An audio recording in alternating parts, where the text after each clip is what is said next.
consensual sex between adults of the same sex. So think about the ramifications of that. That makes it okay now.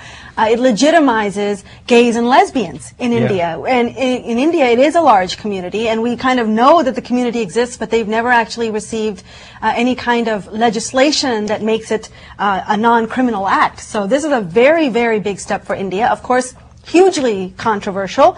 It's riled up all of the religious factions to come out and say that India is on the wrong path. But I thought that this was an interesting ruling, and especially for India to make on the world stage. But you remember, they made it that this was a British rule. And that's what they were repealing. They were repealing a British rule. That's right. Not that they were creating some new legislation.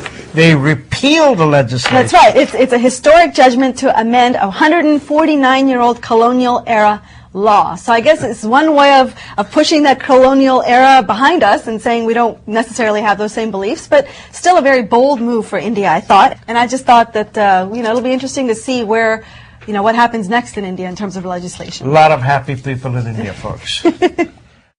Well, in other news about India, we do have some sad news to report in that we lost a very important musician. He was considered a legend in his own time, and his loss is huge for India. His name was Ali Akbar Khan, Ustad Ali Akbar Khan, and he really did a lot to promote music outside of India. He had schools in California, and he was given the highest honor. He was named a national treasure by the Indian government in 1989, which is the highest honor you can receive. He was a sarod player, and he had peers including Ravi Shankar, Bhimsen Joshi, just, at the highest order that there is for classical music. So his loss is huge to India. And of course, we can't forget Michael Jackson that we lost. There's been so much press coverage about Michael Jackson, but out of all of the press coverage, there was one article in particular out of the Post that I thought was brilliant. What this author did was he talked about the meaning of Michael Jackson to countries, not just the U.S. He talked about the impact to Brazil, China, India, Africa, all the places where Michael Jackson was a huge celebrity. And he talked specifically about India because in its own way, India maybe kept Michael Jackson alive in a far greater way than many other countries did because of Bollywood. Think about it. Bollywood always had coordinated dance scenes. And so often, many of the actors of India emulated Michael Jackson's moves. And the productions were a lot like where he borrowed ideas from us, we borrowed ideas from him. And so the author specifically mentioned India's role in keeping Michael Jackson alive. And as a matter of fact, even though Michael Jackson stirs controversy here, overseas, he doesn't stir it quite the same way. People still have a huge fan following, and it's no accident that you'll find impersonators from every country. It's not just the U.S.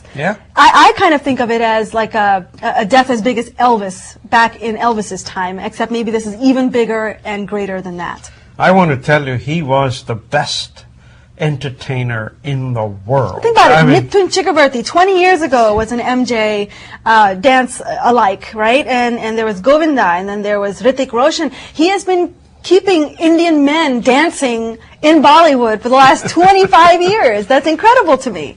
Michael Jackson, when I came into this country, was a very young boy, but he grew right in front of me, and I want to tell you, I totally enjoyed that family versus Osmond family. You remember there was a competition between Osmonds and Jacksons. I always liked Jackson family.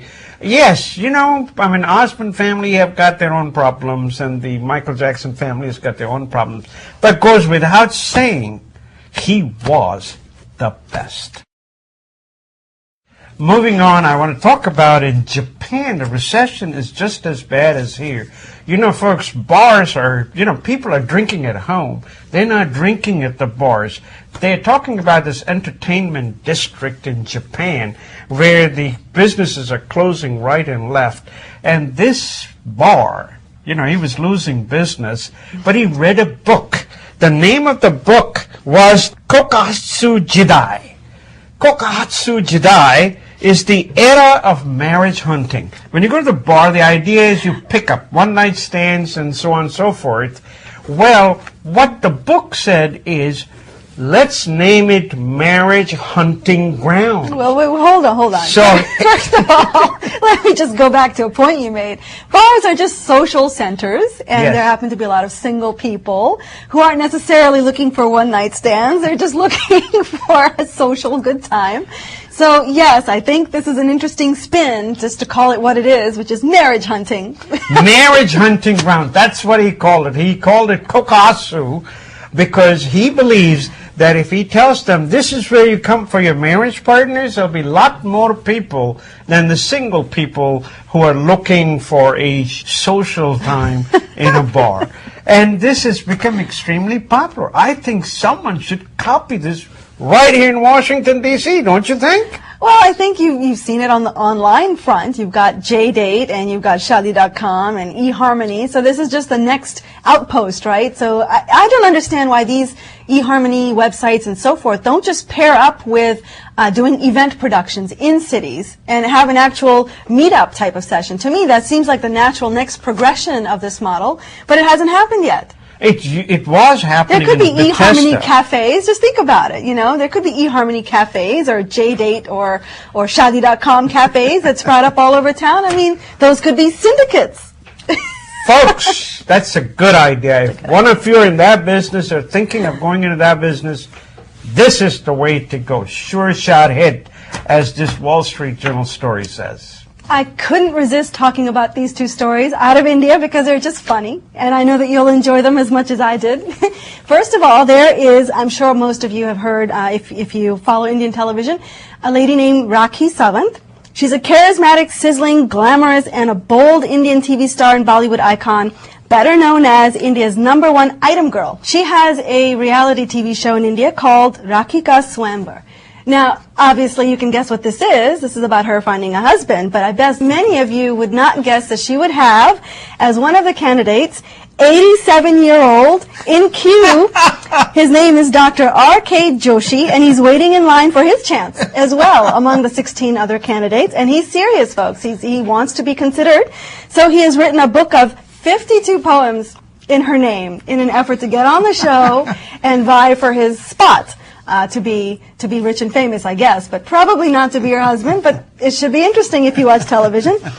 The second thing is another funny story. This is about how in Canada, you know, we have this concept of Shadi.com, and arranged marriages, of course, is India's bread and butter, but now arranged marriages are going to a whole new place. There are ads now, especially on Canadian